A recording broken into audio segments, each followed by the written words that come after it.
want to jump in there? Yeah, just had a quick question for Abby. As a lawyer, do you feel when there's official press releases, early stages, there's a lot of, there can be a lot of inaccurate information coming out from official resources, or official agencies, I should say, in the early stages, since there can be pressure to come up with stuff? They usually caveat them. There'll usually be some kind of caveat that it's in the early stage of the investigation. You'll most likely hear that. And I think you heard that in this press conference that they gave the other day.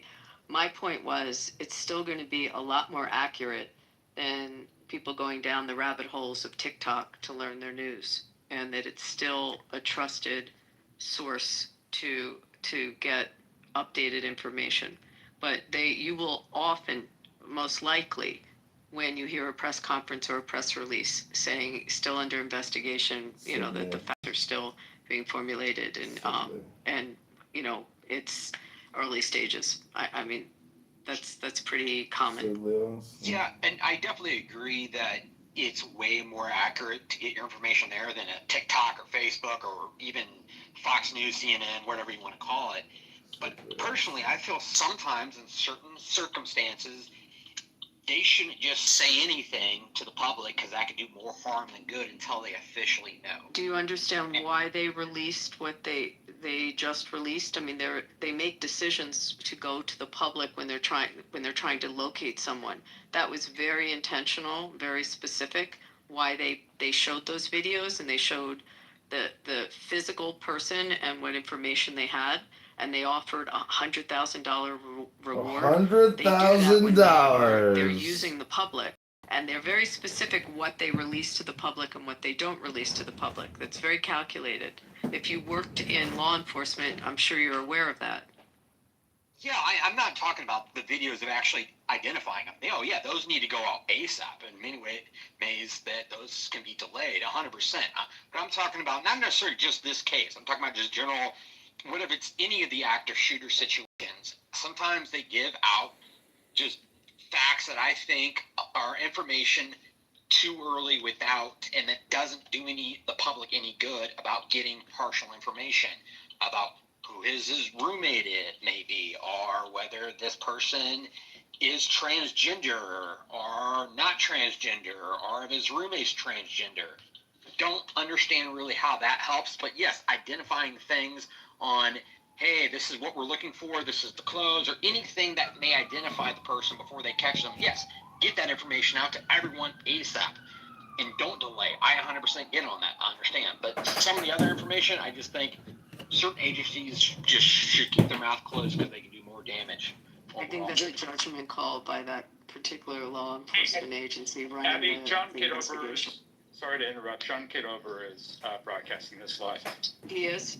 Let me go ahead and Yeah. play some music. Let me cue up some music. I'm sorry, guys, but it's just really annoying. And Well, if we play trademark music, he can't record. He has to stop. Ken, take over. Hold on, I'm gotta cue it up so somebody can talk while I Can you play cue it up? any song, can we do requests here? I was just gonna say, can we do a little Biggie? Can I have the Rocky got it. guy? Go ahead and I got you. Yeah, Rocky V. Come on, Rocky, we're gonna do Rocky.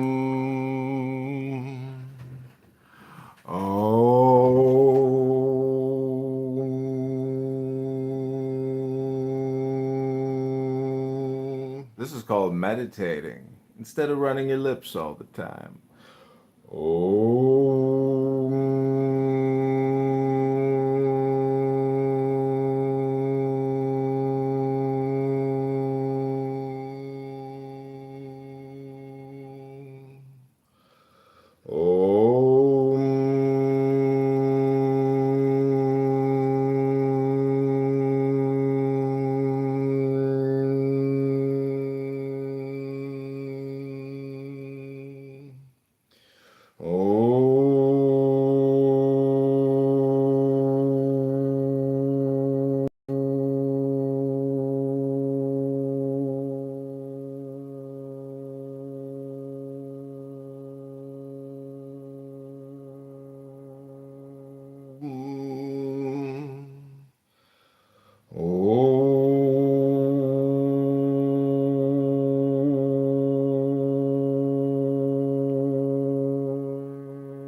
believe what's coming out of it when it relates to the Epstein file. So what I said earlier is I layered on that. First of all, you didn't just have the director of the FBI.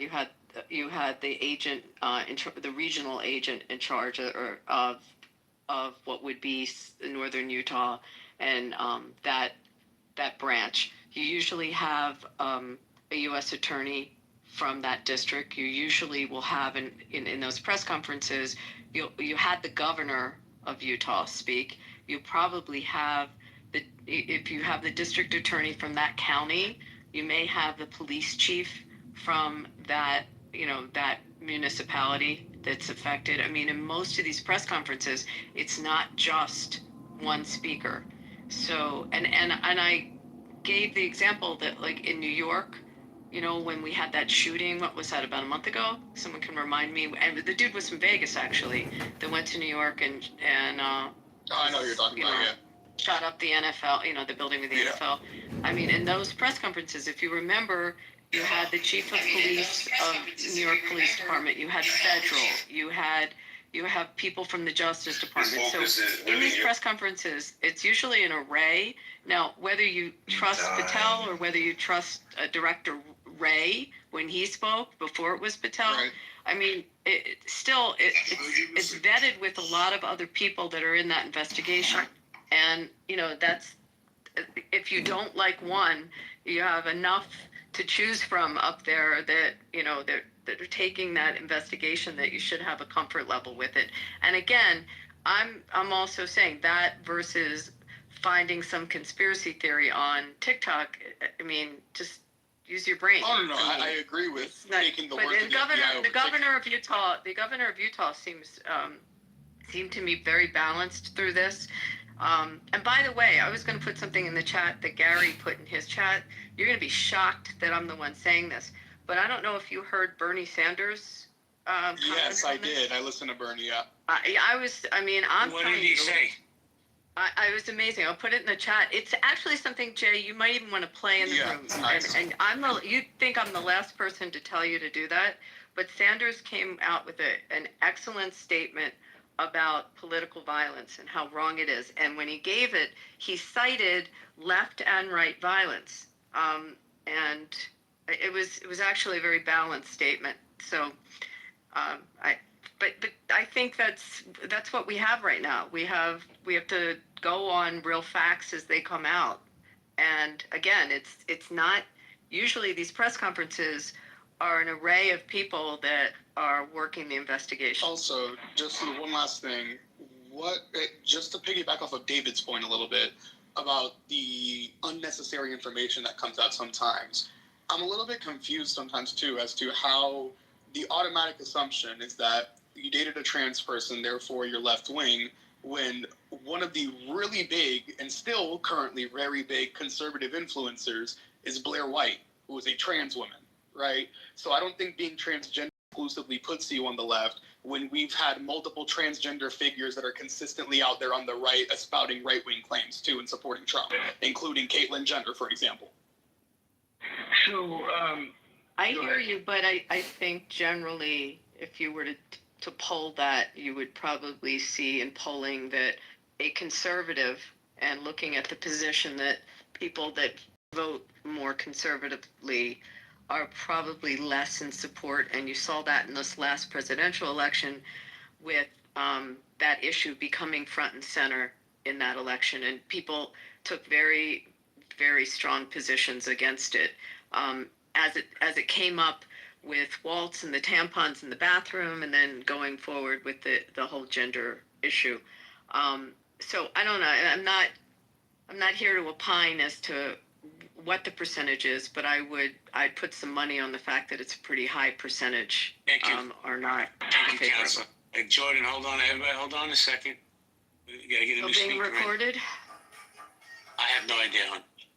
Supposedly, yeah, because he played a buzzing sound when the music was being played.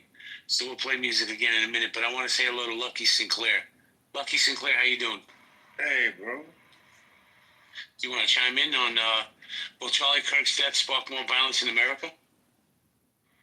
Heck no, that's one of the most disrespectful things that could have happened to anybody in America. See, like, I'm not going to judge the brother, but there was people that was listening to him of a certain group, and they found somebody that they could respect. And when you take something away from somebody, even if it's sacred to the minutest point, you cause anger and strife. Those people who cause anger and strife, they don't care about peace. They enjoy contention. And I think that is devastating. Thank you, Lucky. Jordan, guy Jordan did. So, yeah, there's an enmeshment of several things that we have to look at from the perspective of a paradigm shift in one, how we get our news, how we editorialize it. I mean, if we didn't have new media, right, we would simply hear of this event. We would possibly make the assumption that it was, political warfare. And then we would have to wait to hear the facts, right, from the investigation. But so now what's going on is political violence is one consideration, and how public figures, public servants react to that, how folks on the right and the left respond to this event. Those things are enmeshed.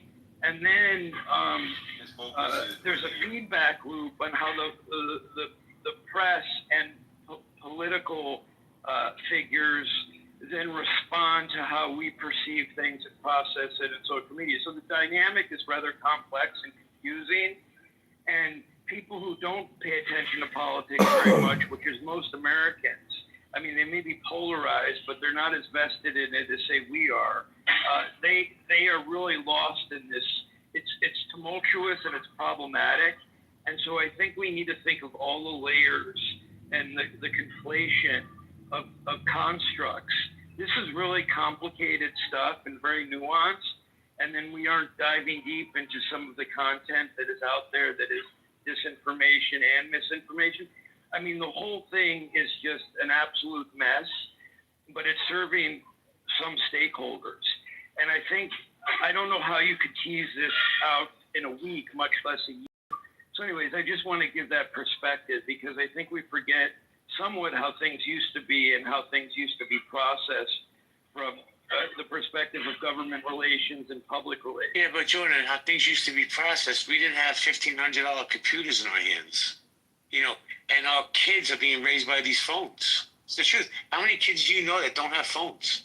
You don't want your kid to be the outlier group, so you got to get them a phone. It's $1,500. And hold on, let me finish, please.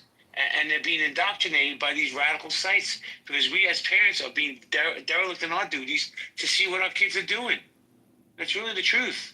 Right, but what I'm arguing is that social media used to be an adjunct at most, at best.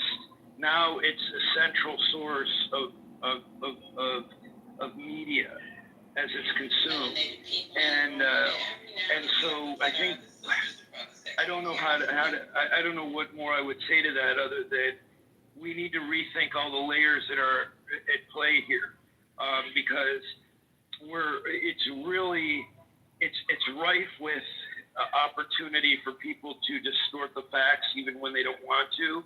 And I think I don't know who revisits it. I don't know what academic entities, media psychologists look at this stuff, I guess. But I think it's just so much more complicated, and we're in the midst of it. And so it's hard for us to almost take a step back and be objective about it. Thank you, Jordan. Before I go to Lord Mwenda, let me do a quick reset. Community conversations, collaborations. Will Charlie Kirk's death spark more violence? Let me say hello to a few people. Tisha, how you doing? Megan, how you doing? Mary, you have your hand raised. I try to bring you up numerous times. We have Liz, we have Miss Fifi, we have Moose in the house. Moosey, what's good, man? Why don't you come up? Guys, you have a pink ticket. Camille, Grace, cash in your tickets. Teddy, Don Julio, cash in your tickets, guys. It's free. Don't cost you anything. Lord Mwenda, how you doing, bro? Listen live. I just put in a link in the chat from an Instagram post of one of these similarly aged, individuals, like it says they're 19 years old, going around and vandalizing memorials that, was set up for, Mr. Kirk, and this is, like for me, initially, my position was that the violence will not be as much because if you've noticed, hey, there's not looting riots out here like it was for George Floyd or whatever, or any of these, every time that they're race baiting, Americans, relating to police brutality, et cetera, et cetera. Like none of that has happened, like to some extent there's been an element of decorum, right? But situations like this, I think they it's you could just go up to the 4 minute mark if you want to watch it and even like pin it to the extent that that is one of the situations that would create for more violence, because I don't think, Mr. Kirk, if violence, if we see a whole bunch of violence in the name of sort of Charlie Kirk for the people that supported or somewhat agreed with his rhetoric, that will actually be going against his principles. You know what I'm saying? So I don't think for the people that actually, accepted it or adhered to some of, because like for me, like what I agree with, like where I stand with Mr. Kirk was he was a family man and he was a constitutionalist. So if you were a family man and you were a constitutionalist, I don't think you're going to be, act outrightly violent, you know what I'm saying, unless provoked. And like that video, I think is somewhat of a provocation for, people who, are not really tapped into their own being. Because man, look, they had a vigils in the UK, you know what I'm saying, in South Korea, you know what I'm saying. So to suggest that this man didn't have a positive impact one way or another, regardless of whether or not what he said pissed you off, is violence is just gonna negate a whole bunch of his, turning point USA. You know what I'm saying? Even that notion, the turning point of USA, getting away from the violence and being and let's have a discussion. He said it himself. But yeah. Thank you, Lord Stan. You want to jump in? Yeah, I think it's preposterous to suggest that because a crazy person or someone on the extreme outlier shot someone, that everybody that is left of center agrees with what happened. I find it horrible. I think most people on the right find it horrible. I think the shooters that might have had a right identity, that did bad actions, people on the right don't agree to. So to make claims that the left agrees to this and that that right focused people wouldn't ever do, or that someone that's right of center wouldn't ever do what happened, is not the right way to put it. I think the better way to put it, if you draw a Venn diagram, that 99.9% of the U.S. or 99.998% of the U.S. would never do such a thing, and don't try to make it political.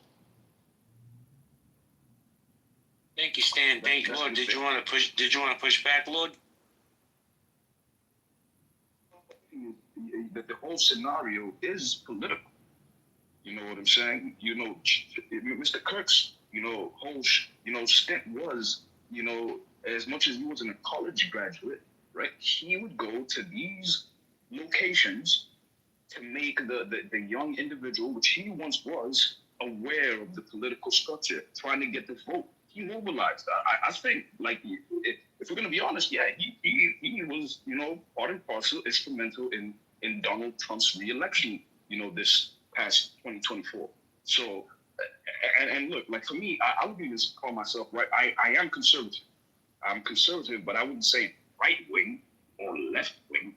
You know what I'm saying? Because at the end of the day, when we're talking about right wing and left wing, I think that's what creates a divide. Because let's go back to the 1960s and look at how RFK, shifted and went to Trump's side. Because at one point, it was JFK that was asking out what your country can do for you, but what you can do for your country, right? But now what do Democrats do? The Democrats are the one pushing welfare. Your country will do this. Come. You know what I'm saying? It's so I think. Go ahead. Correct me. Okay. The fact that people care about the rest of humanity does not make it bad. I believe that most people that go to church in various religions, and it doesn't matter which type, believe that the other people that they want other people to do better in their life. They don't want them to be in pain. They don't want them to agonize. They want the best of everyone.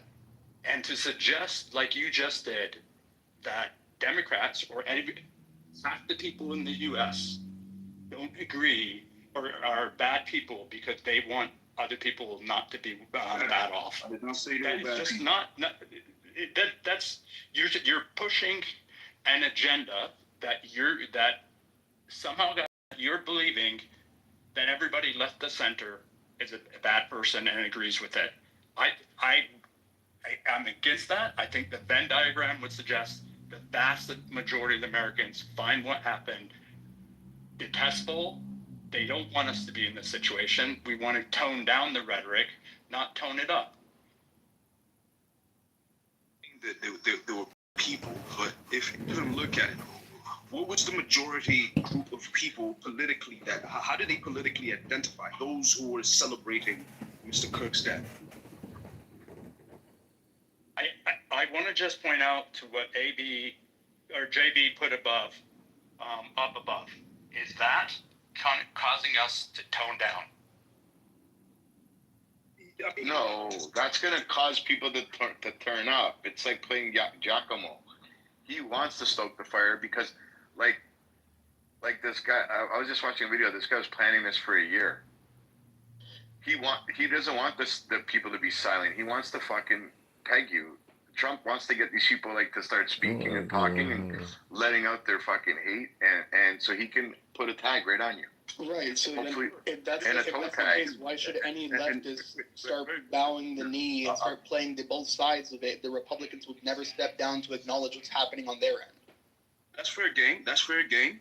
But like to Dan's point, suggesting that, just the people on the left are the bad guys. No, that's why I brought up the notion of JFK and how the left wing at some point, right, about 60 years ago, right, what their position was, right? JF asked not what your country can do for you, but what you can do for your country. Yeah, right? but Lord, respectfully, we are in a totally different political climate than the 1960s. Even though there was racial divide and there was civil rights. Hold on, let me finish, please. Thank you. Americans, we don't think like our parents did or our grandparents did. We think differently. America's a fast country. Everything's fast. Fast sex, fast money, fast food, fast internet.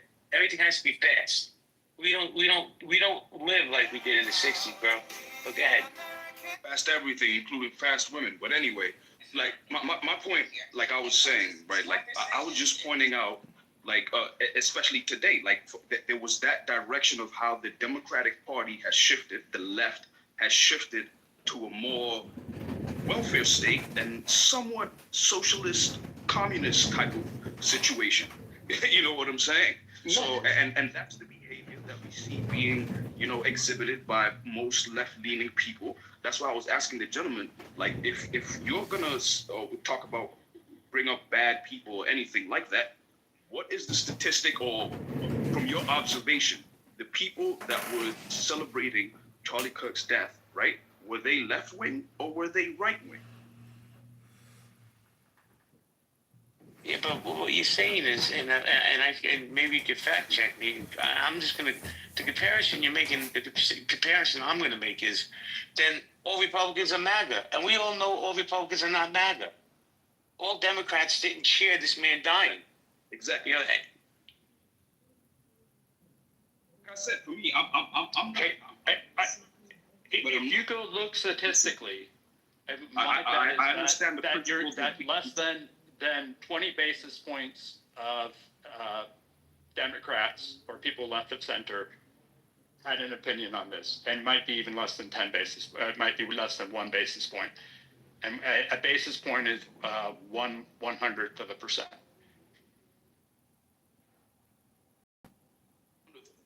Was that like 0.0 something?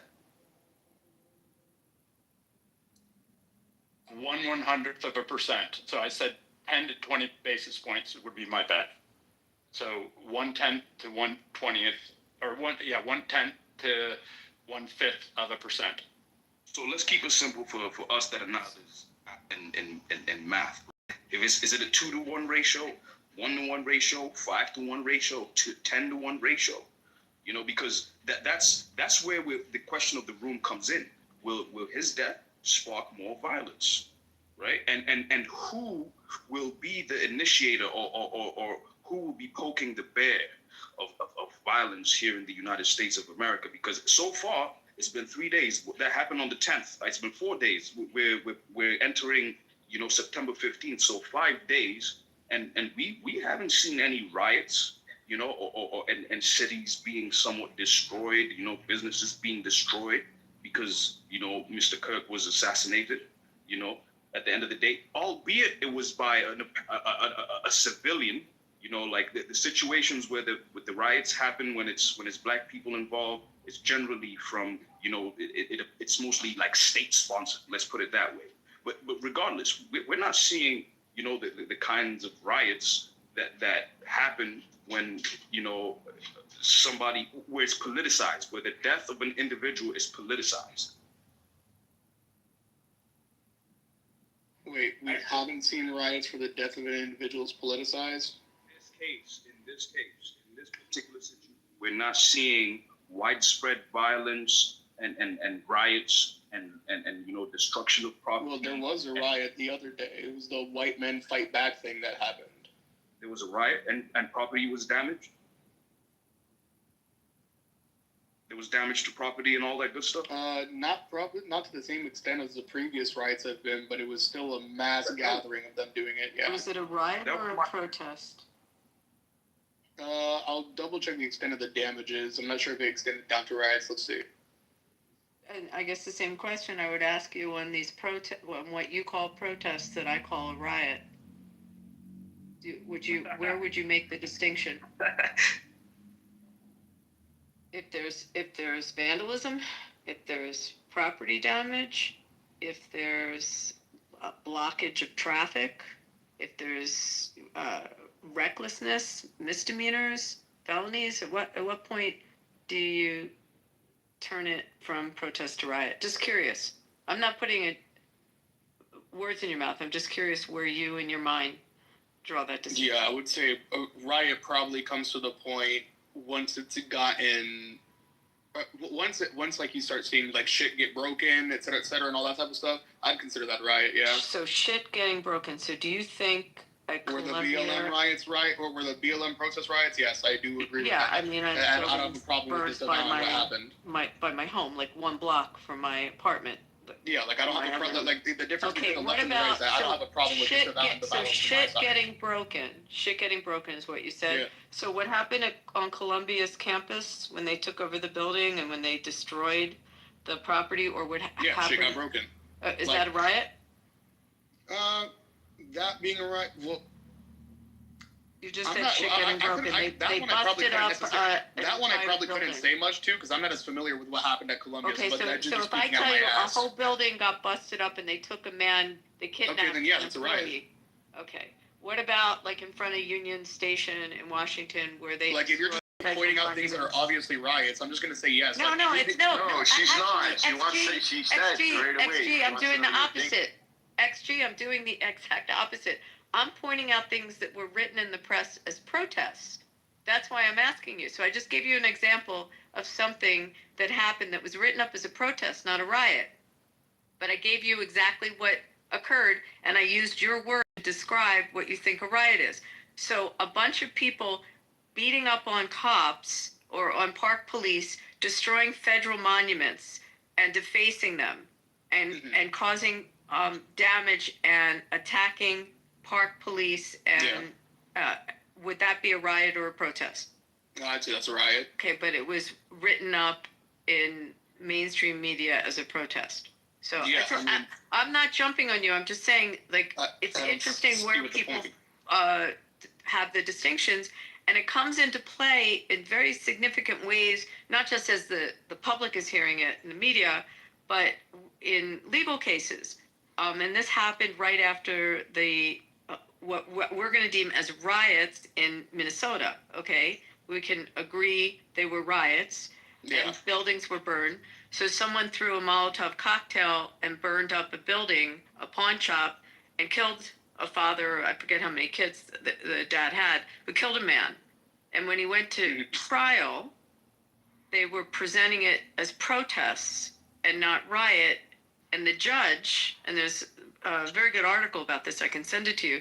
The judge took the approach that it was a protest, not a riot, and it was a much lesser sentence. Yeah, that makes sense. Okay, well, it makes sense. It's not a good thing that it happened. Yeah, it's not a good thing that you get charged for it, but it makes sense that it lesser sentence for being a protest charge. So that's why the distinction can come into play in a legal sense as well as in a. I wasn't let me make it clear. I wasn't denying the distinction at all, or that saying it didn't exist, or saying that violence or riots on my side of the aisle have never happened. No, that's a difference between me and Republicans. I will be willing to disavow and acknowledge the things that have happened on my side, and be like, yeah, that shit was wrong, shouldn't have happened. That probably shouldn't happen again. I disavow that. I'm not That's the saying difference between my side and the other. No, I'm not because saying they'll just act like any violence that comes out of their side happened because of us. XG, I'm not saying one side or the other. I think it's really important, though, to define terms. You can apply it to all the fact patterns, but define the term first. So thank you for doing that. Yeah, but I think that the Brandenburg versus Ohio's case The incitement? was relevant to the college decisions that were made. I'm not an expert on it, but I do know that both the administrations in those colleges were being advised by lawyers that had looked at the Brandenburg versus Ohio and not wanting to get in trouble on that. Wait, just real quick. I mean, there's prior. I mean, there's subsequent cases to Brandenburg, but that's a two-pronged test in Brandenburg. I don't know if you're really looking at Brandenburg with. I don't know if I would necessarily apply that fully, because there's other tests. I mean, you can also look at. You're looking at. God, we're going to go down a whole rabbit hole. Hey, Abby, we don't need to talk about it. Okay, so another time. Wait, just real quick before the point gets lost, because Wallace Williams says in chat, total double standard. Did you not hear me disavow both of the sides, including my own?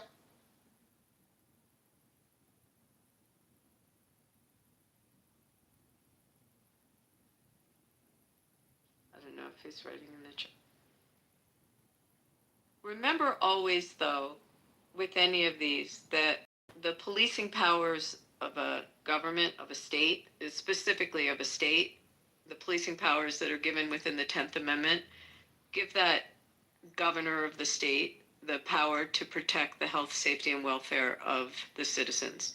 And when it is, something like a protest, or an organized gathering, there's the right to not take away and put a prior restraint on them gathering, but to limit the time, place, and manner that they do it. And we have that ability under, the policing powers to protect the citizens, that people aren't gathering at 3 a.m. in a private neighborhood banging drums. It's time, place, and manner restrictions. Anyway, but Stan, we can do it another time. We can get into it.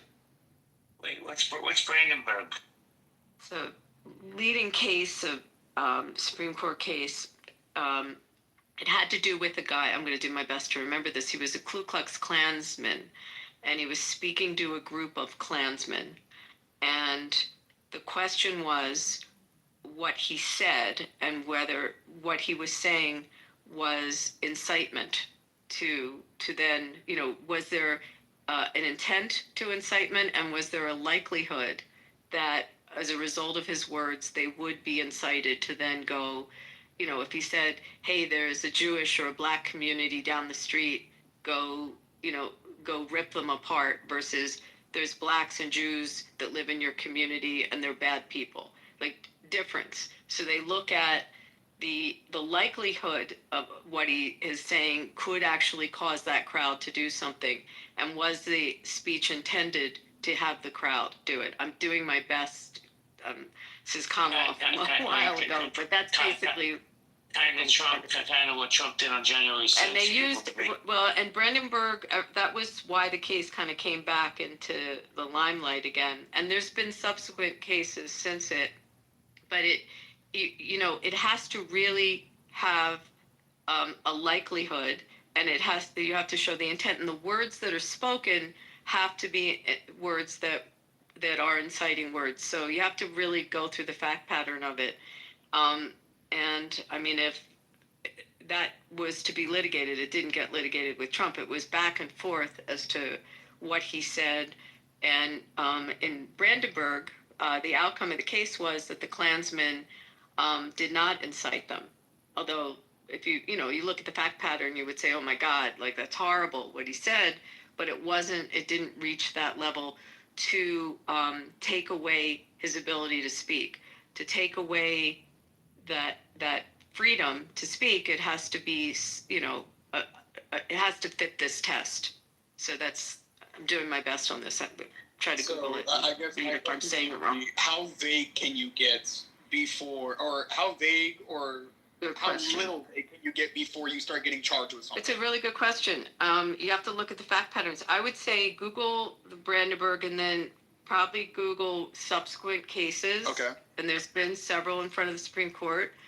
I mean, again, generally, the test to take away your right to speak has to be so compelling for it's the highest level of scrutiny. They have to narrowly define what they're protecting, and it can't be overbroad. It has to be very specific, and it has to be so important to the government to protect that they can take away your right to speak.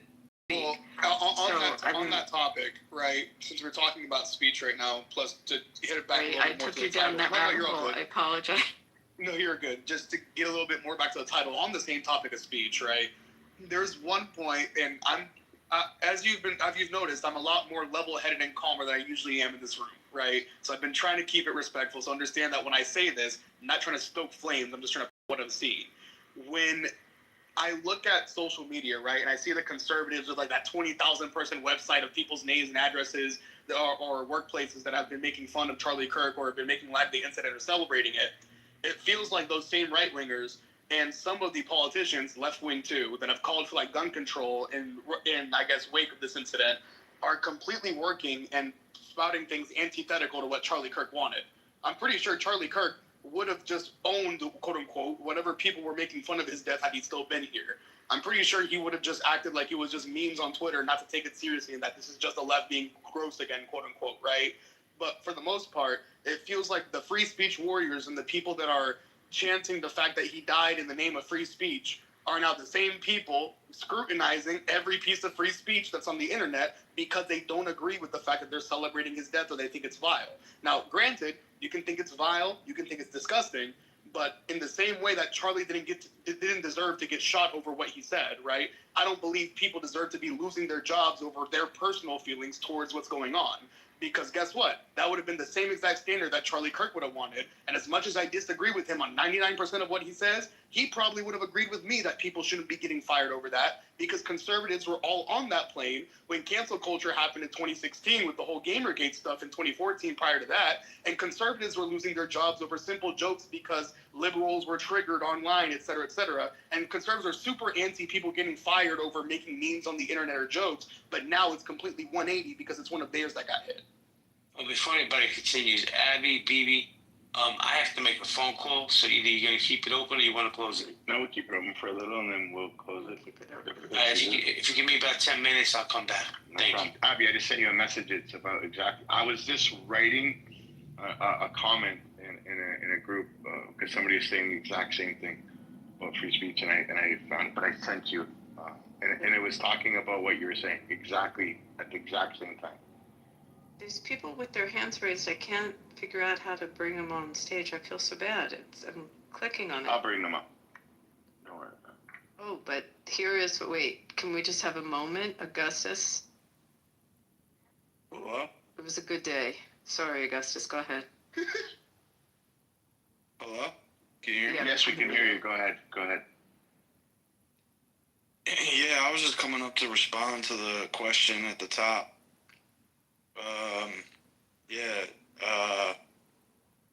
It's gonna. It is going. Okay, and then why do you believe that?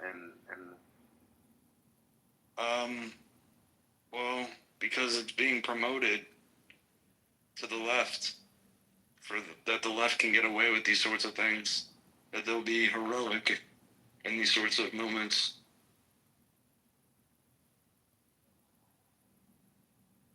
Thanks for letting me share. Heroic in what sense? Like, who's getting away with it? Like, I'm pretty sure he was caught. He's currently under investigation and being charged soon. No, I think So, he's talking about the more violence. Will the Charlie Kirk that spark more violence that he's saying? Do you want to elaborate more, Augustus? Not really. All right. Not really. Thank you. Thanks for letting me share. Welcome to the stage, Holly. Welcome, Jayla. Welcome, Jason. Jayla, do you have something to say to that? No. All right. Jason? Oh, I was saying earlier, I'm just trying to get a feel for the conversation again. Awesome. Anybody else in the audience that didn't cash in your pig tickets, please cash it in. And if you're wondering how you can do it, it's free. Where it says community conversations, collaborations, you just click on that, say join house. And then Holly, would you like to talk on the title?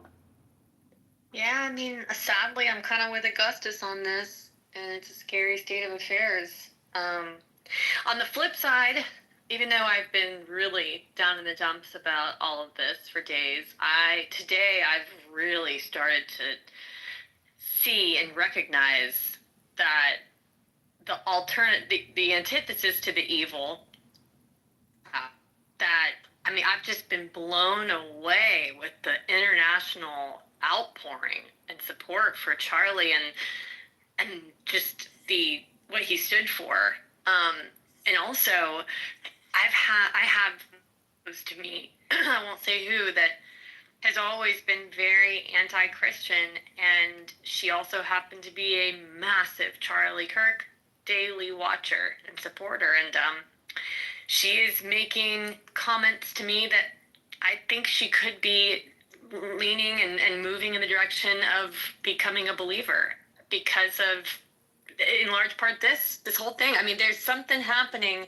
There's something very spiritual happening where we are grieving, sobbing, heartbroken over someone that we didn't know. There's something more than just Charlie happening here, and I think there's really something beautiful also happening from that. Hey, Holly, can I chime in real quick? Please. Yeah, just to support kind of the beginning of what you were saying, and when you were agreeing with what I was saying, an example came to mind that on the app Blue Sky, there's currently a hit list of conservative influencers that's going viral and being circulated amongst radical left influencers and Oh, you mean activists. the same way the calls to civil war are happening from the right ones? I don't know what you're talking about. Oh, that's what Matt Walsh, Ben Hold on. Shapiro. One mic, guys. One mic. One mic, and it's on Augustus. My apologies. Augustus talk. Yeah, I don't know what that guy's talking about. All I'm saying is it's an example of violence being ignited by the left. Is that on the left, there's a hit list with Benny Johnson, Ben Shapiro, Nick Fuentes, Walsh, and the list goes on to be something like a dozen people, maybe even more, calling for the assassinations of these individuals. And instead of it being censored or being whatever it is, where it's de-escalate. Yeah, de-escalated or anything like that, it's actually being promoted. It's actually being,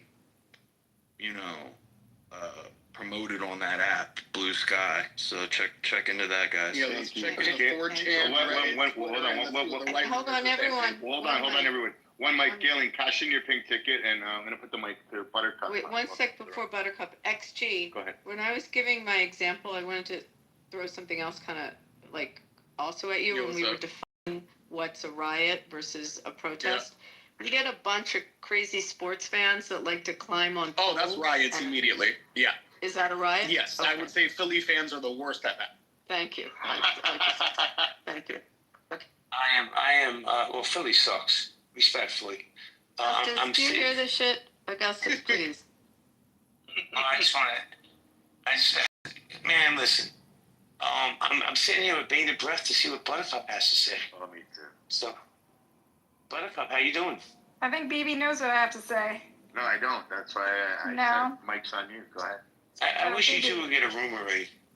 No. There's like an elderly woman that hangs out with BB's crowd that he's convinced I saw a room. He's convinced her. We're talking about the title of the room, though. Like, Yeah, can you just about airing us. stay I know, on but the why are you title? lying to this poor woman and telling her people Buttercup. starting rooms on her? Buttercup, What are you we've talking got about? You're doing a real kind of a troll, good dude. conversation going here on this, and we've got people from the left and the right, like, having a really good civil conversation. And it's honored when that happens on here. We can't, please stay with it. Talk about the subject. It's cool. Take your position, but stay on topic. Can you, will Charlie Kirk's death spark more violence? Can you speak to the title? Certainly more violence on this app from psychopaths Come on, who Buttercup. convince middle-aged women that people are starting rooms. All right, listen. I don't want her on the Let's go back stage. to what we were talking Yeah. about. Yeah, guys, keep cultivating a good conversation. Keep it going. Dr. Slippers, what's going on? Welcome. How are you? Adams, you there, Adams? Yeah, I'm very pissed off. Very. And me? Very. No, not Are you. you answering the question, Adams? Do you think it would be more violence? I was just threatened, and I literally just got off the phone, Abby, with the FBI. You know, with a very talk in here though on this. with a very credible. Adams, you're being recorded by John. Like, just don't talk about personal stuff in here. Abby, listen. Trying to help you. I shan't. Where have we got into this place in America to where me being indifferent to this issue renders a person threatening to shoot me and my family? Like that is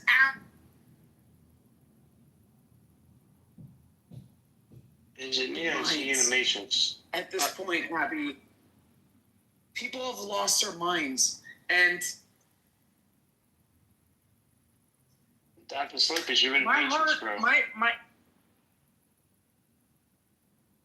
I'm gonna wait for one of y'all to say it was a leftist Can you that hear me? threatened. Yes, we can hear. We could hear you. Hold on. Give him my a heart second. breaks for the Charlie Kirk family. Like, I couldn't even imagine. I could not even imagine what these people had to go through. But the backlash and the shit that people are doing. Did this man die for nothing? Like, what are we doing? What are we doing as a pop? What are we doing?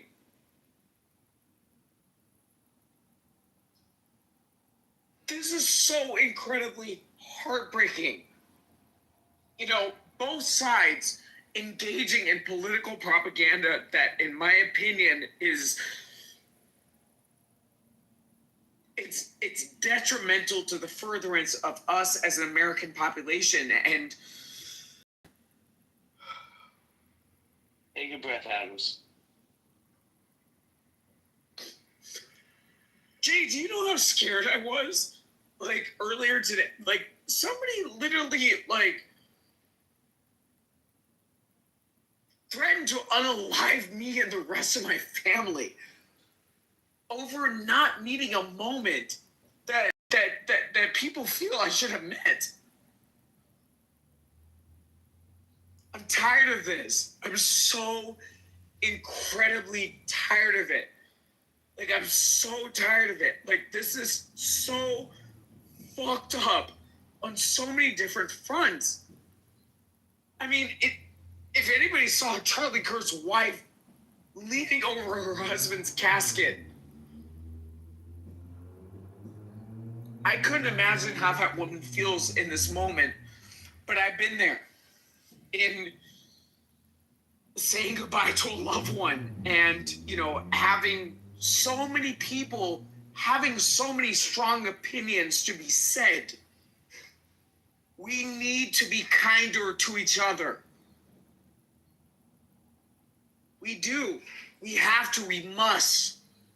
We need to be kinder to each other. And I'm sorry for getting emotional. Like, I couldn't even think about, like, my nieces and nephews and my dad. Just, like, somebody blowing my head off because of my political opinions on the internet.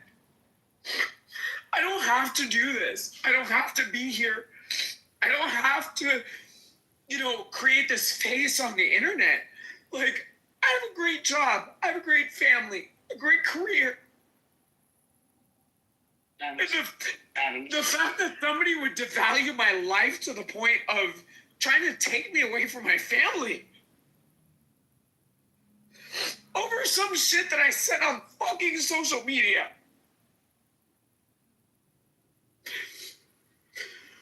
As a Republican, I cannot stand with this. Sorry. Adams, why don't you take a few minutes and I'll definitely come back to you.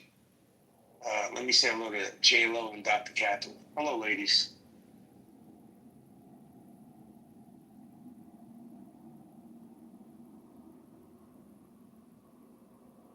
I know, I think you're, oh yeah, okay, go ahead, Dr. Catherine. I know J-Lo didn't want to chime in. Hi. Yeah, I have to say I've seen on social media, I'm in a lot of like physician groups and stuff, and one is literally called like Empowering Women Physicians, and like hundreds of women are fighting with each other about this. Hearing Adams in tears, we've seen a lot of grief, a lot of anger. I never heard of Charlie Kirk before this happened. And certainly some of the things he said, I'm like, wow, that was a lot. And I can see how these politically violent emotions are coming up. But I think, Adams, you said something that's really important, and that is that devaluing life is the problem, and how when we're hurt, we might have more concern for other humans and how they've been hurting. And as hard as it is to go through that pain, and as wrong as it is to be threatened, I do think it makes us stronger collectively to go through this and to create community by coming to consensus that it is painful and that creating more division is not the solution. And I wish our president said more cohesive and unifying things to us as a country, but it doesn't mean we can't separately contribute within our communities to bring people together. And so I just want to say to everybody, those are my thoughts, and I actually haven't spoken publicly at all about this until today in this room. And I know many of you, and I'm praying for all of your families. I have to tell you, I haven't even talked to my son about it. And I was just thinking I'm probably not a good parent for not talking about it with him. But I will. Miss Catherine, if you don't mind me asking. Miss Catherine, how do you have a conversation? Very quick, Doctor, just very quick. I just, so Catherine, you said you weren't familiar with Mr. Kirk for quite some time, and up until the situation where it was brought into your attention. So what is it that, so far, what aspects of his content did you consume, so to speak? Like, what were the things that you heard? Because you just said there were things that, that he said that were, I guess, they were there. So do you mind? Sure. No, I don't mind at all.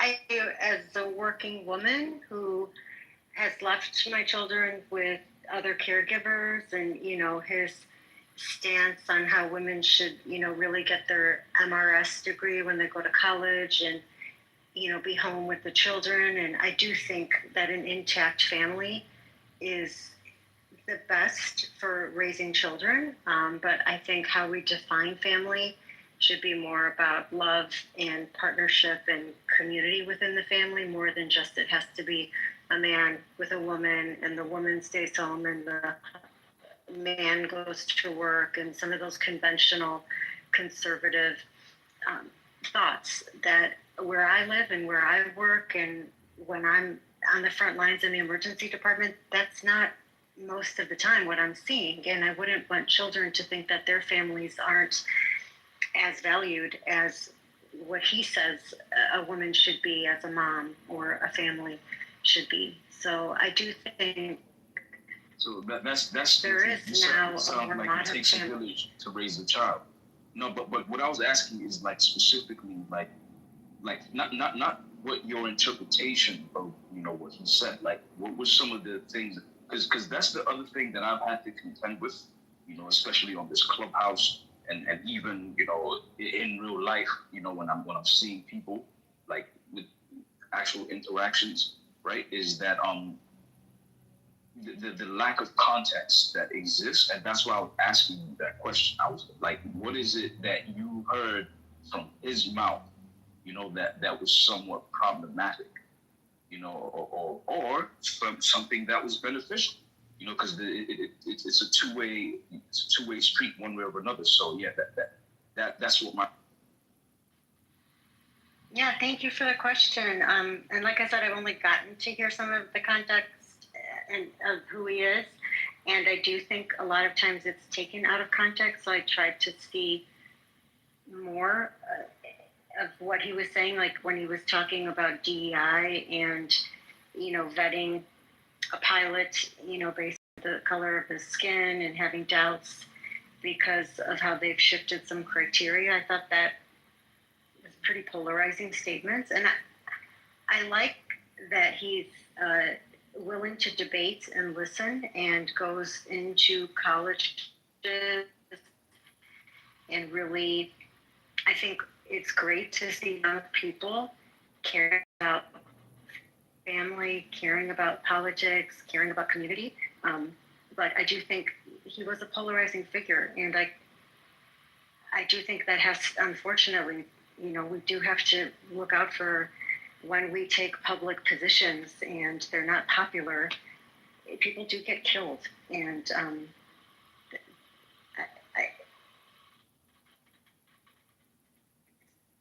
Dr. Catherine, the same thing that you said, the same thing that you're saying is what I said.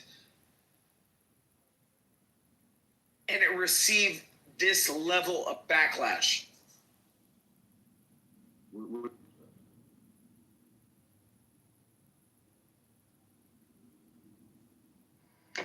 But the violence comes from the left. No, wait. I want Dr. Slippers, the fellow doctor, what did you say, brother? Hold on a second. Before we get to that, let me say hello to Nutrition Lee. Hey. Nutrition Lee? Hey, Hi. you can just call me Leah. I'm sorry, it's complicated, but hey, Catherine, it's been a while since we've spoken. I just want to kind of bolster what Catherine was saying. Here is a direct quote for you. Just get married. This is you were asking for Charlie Kirk's words. So just get married early, reject the siren song of modernity, and have lots of kids. Being a part, which I'm not. I'm just because you asked for his words, not an interpretation, right? Being a partner at a local law firm isn't actually that big of a deal. Having 3 kids is a really big deal and will make you happier, and it's okay to be a stay-at-home mom. In fact, we need a lot of stay-at-home moms, and a lot of women want to be stay-at-home moms, and we have miserable women because we've been shuffling them into corporate wasteland, when in reality, a lot of them don't find a lot of passion and fulfillment in that line of work, and who can blame them? And that's like a pretty mild quote for a lot of what he said in terms of women not working, but I don't think Catherine is interpreting what he said. I think it's that's his belief, and I don't think it's a good thing or a bad thing. I think it's just he said what he stood for, and I think that's commendable that he said what he stood for, but that is what he stood for. But it's okay that he has the right to have the opinion to stand for that. Of course. Right. I mean, I can Abby, tell I think you. we live in a dangerous place and not a democracy if we're killing people for saying what- Listen to what we were talking about before. And again, I'm the last person you would think to tell you to go listen to Bernie Sanders. Someone put the link, if we can find it, I'll put it in the chat, about political violence and people having the right to say exactly what you just read.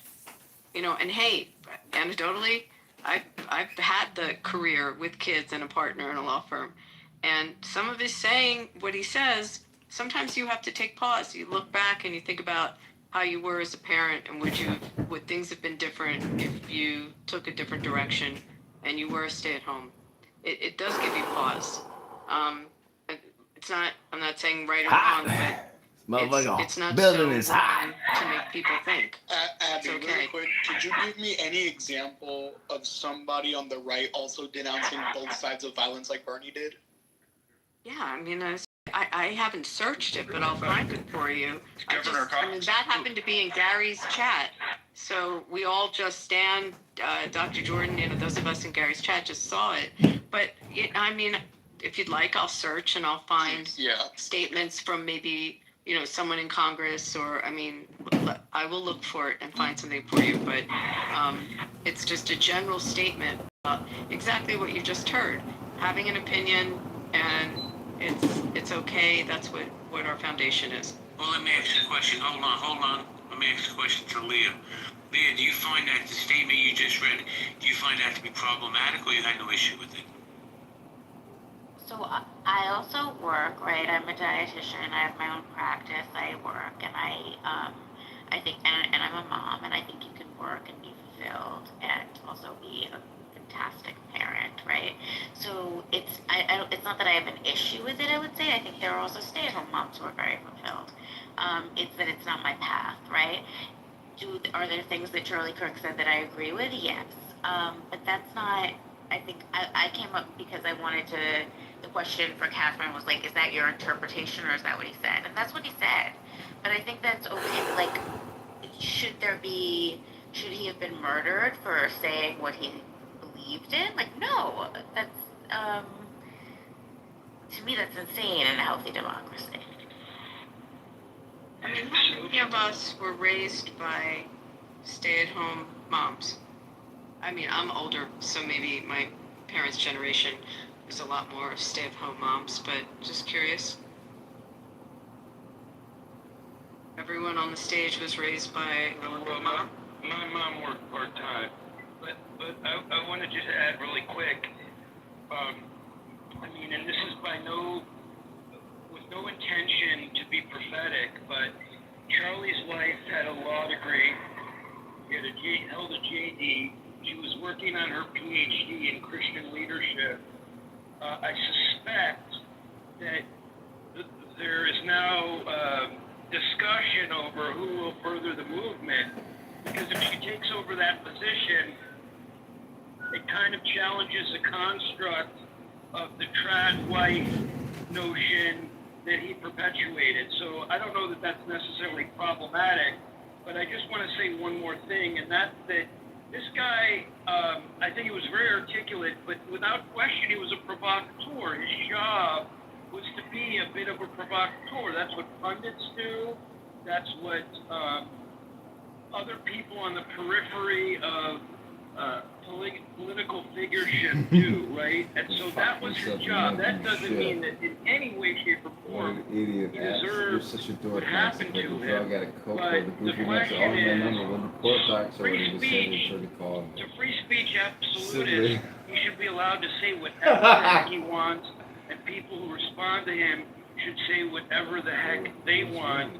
But the question is, some people are going to be angered by this, and some movements are going to be thwarted, and some are going to advance because of what he said. And I'm sure he was well aware of the...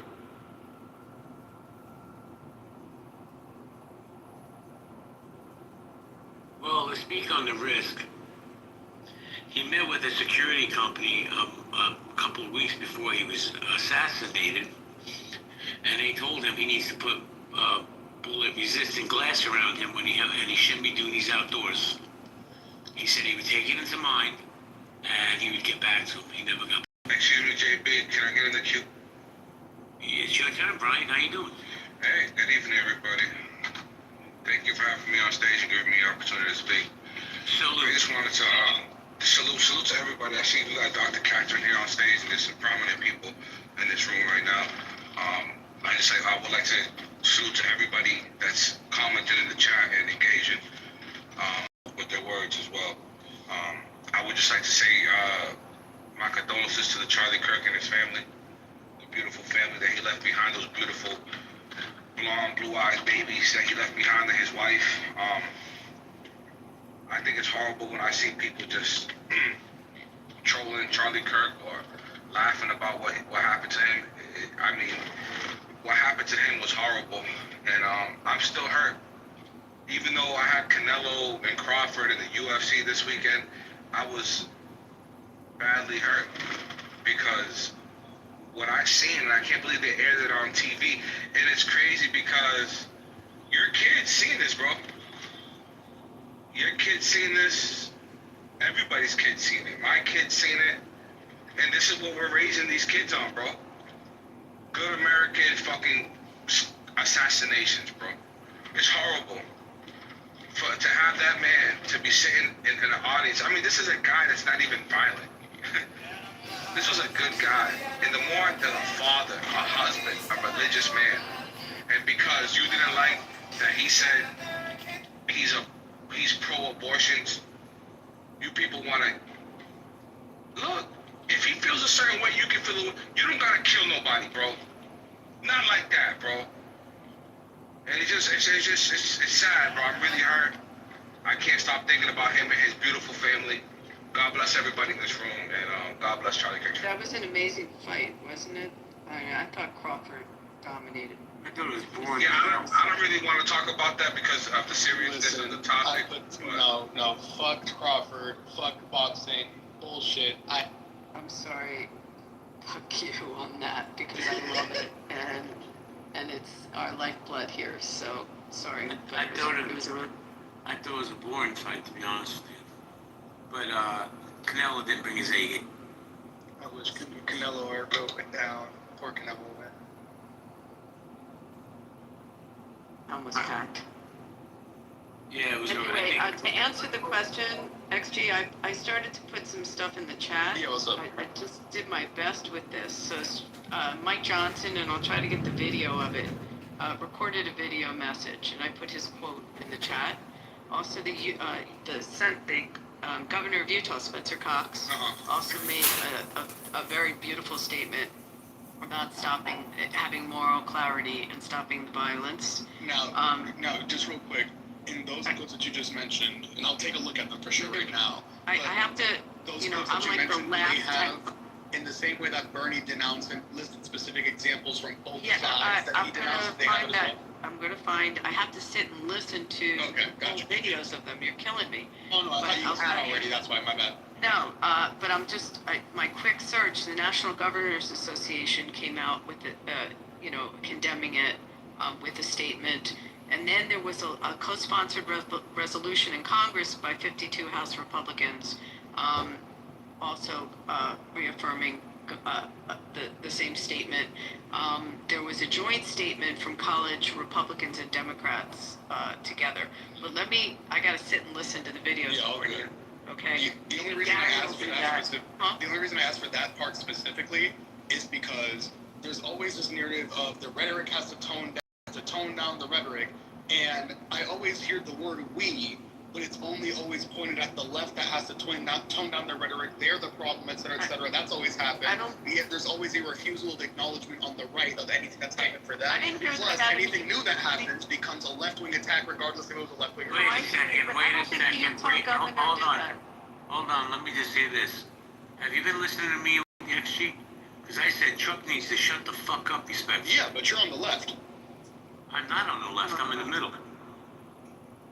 But you say it too. I'm not comfortable with what I'd be a bit more surprised about you. You're a bit more surprised. He said. I am comfortable. I really like Mike Johnson, and he usually is very balanced in what he says.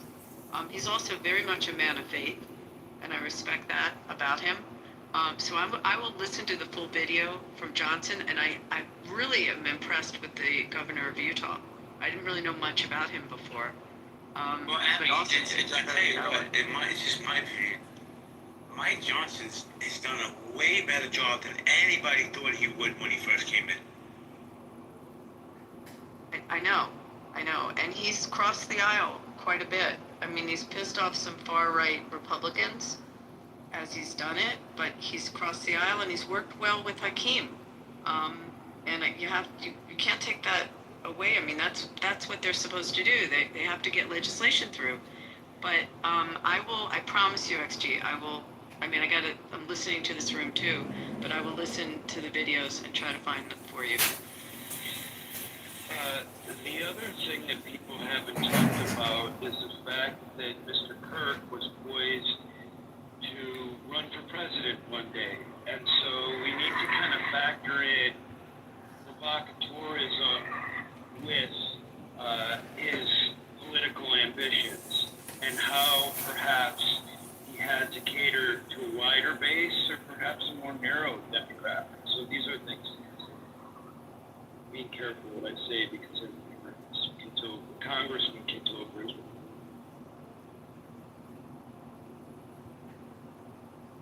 So I probably in the same chat that you were in, there was a piece this morning where someone suggested that he was at this point a political performer, which is kind of a new role that I hadn't heard of before. Someone in between a politician and someone that, and this is probably important, that is able to monetize their opinions on social media. And just so everybody understands that, not in Clubhouse, but on YouTube or TikTok or X, when you generate engagement, you get paid for it. At the low level, it's not very significant, but at some point it does. So this has led and continues to lead for people to try to say provocative things because they get paid and they can build a following in a certain niche and continue to go down that rabbit hole potentially. They get paid for it. So sometimes some of these opinions that you hear on different spaces because people are getting paid to do that. And it's unfortunate that the algorithms were changed from kind of a sex cells, which existed early on, till now triggering the emotions of anger, fear, surprise, etc. are what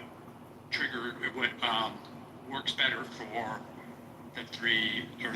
the larger engagement platform. Hey, And Stan, you stay on longer. Stan, check this out, man. I'm the best moderator on Clubhouse. I've never made a fucking dime. Somebody show me how to do it. Hey, yo, JB, you gotta sell your soul, JB, first. No, you don't sell your soul, bro. You just continue being. Don't tell him what he has to do. You haven't made no money off it. He's the best fucking moderator on Clubhouse. Don't fucking tell him shit. You haven't made shit. Don't tell him nothing. You don't even got a green bean. What? Yo, bro, what? I was just making suggestions to the gentleman. Don't tell him nothing. He knows more than you. Okay. You know what I was gonna Is say? it, can I go after Lord JB? Go ahead right now. Go ahead, brother. Thank you. So I wanted to say about the Charlie Kirk situation, that essentially the floodgates have been opened. Yeah, when you apologize to me for being just ridiculously obnoxious the other day, you could go next. But personally, I think you're an idiot. I didn't. I don't even know about that scenario. But for you, JB, JB, I'm not gonna lie. You had proper capacity to moderate rooms. You know, they're generally, it's generally a simple space. Money goes haywire, and you can monetize it the way these other motherfuckers monetize it. You know, it's called like quote unquote pop the op. You know what I'm saying? So you can label it your own way, where the people in the audience vote for somebody to get moved off the stage and vote is if it gets to $10, if it gets to $20, if it gets to $50, this person will be removed off stage. You know, aside from the people who are just generally disrespectful. That's what I'm looking for people that have monetized Clubhouse. Because right now, like, look at me, like me and you right now, we have this plus sign, right? That means We had a Clubhouse. heat wave. Who is Clubhouse? We had a heat wave. We had a heat wave. You know what I'm saying? So they're monetizing us. I think it's just up to us to, you know, Very good, T. I got some fresh mint. Just delish. That I have that I've come across on this app. You allow people, you know, to express themselves however they want to express themselves before they become disrespectful.